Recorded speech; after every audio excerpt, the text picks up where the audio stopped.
आधार बनाते हुए आधारशिला शिक्षक हस्त पुस्तिका में स्पष्ट किया गया है। आइए ELPS को विस्तार पूर्वक समझते हैं। E एक्सपीरियंस अर्थात अनुभव। इस चरण में शिक्षक परिवेश में आसानी से उपलब्ध ठोस वस्तुओं से अनुभव द्वारा आरंभिक गणितीय समझ देते हैं। वे बच्चों को पत्तियां, कंकड़, सीखे जैसी वस्तुओं के माध्यम से स्वयं संबोध को स्पष्ट करते हैं और पुनः इन्हीं वस्तुओं के माध्यम से अनुभव कराते हुए बच्चों को अभ्यास के अवसर उपलब्ध कराते हैं। लैंग्वेज अर्थात भाषा। इस चरण में शिक्षक बच्चों के साथ क्रियाएं करते हुए दैनिक जीवन के विभिन्न अनुभवों और संदर्भों का प्रयोग और चर्चा करते हैं। शिक्षक बच्चों को आपस में भी अंतःक्रिया यानी बातचीत करने का अवसर प्रदान करते हैं। पिक्चर अर्थात चित्रों का प्रयोग। इस चरण में शिक्षक ठोस वस्तुओं के अनुभवों और उन पर बातचीत से बनी समझ को चित्रों के माध्यम से प्रदर्शित कर स्पष्ट करते हैं।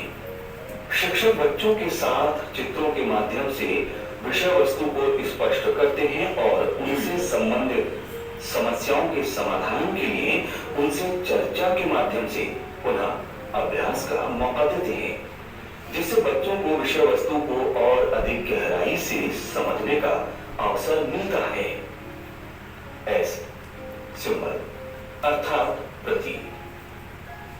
इस चरण में शिक्षक ठोस वस्तुओं के अनुभवों और उनसे संबंधित चित्रों पर बातचीत से बनी समझ को संकेत के द्वारा प्रदर्शित कर गणितीय रूप से स्पष्ट करते हैं।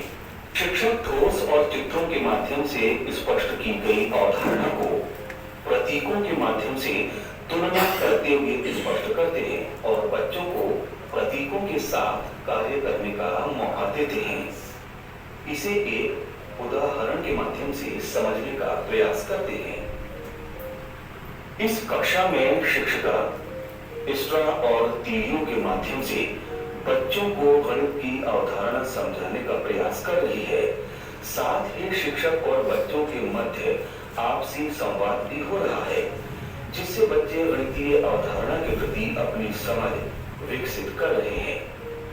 बच्चे शिक्षिका के साथ स्वयं भी प्रक्रिया को दोहराने का प्रयास कर रहे हैं।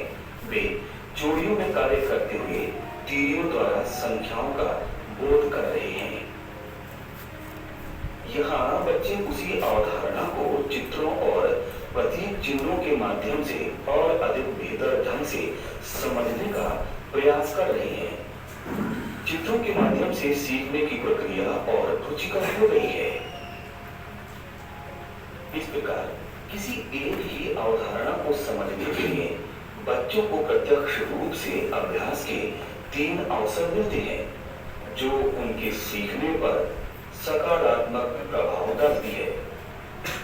प्राथमिक स्तर पर गणित सीखने सिखाने का ये क्रम विशेष उपयोगी है। सभी शिक्षक गणित की शिक्षण योजना बनाते समय इस ELPS के चरणबद्ध क्रम को ध्यान में रखें और कक्षा शिक्षण में इसका प्रयोग अवश्य करें।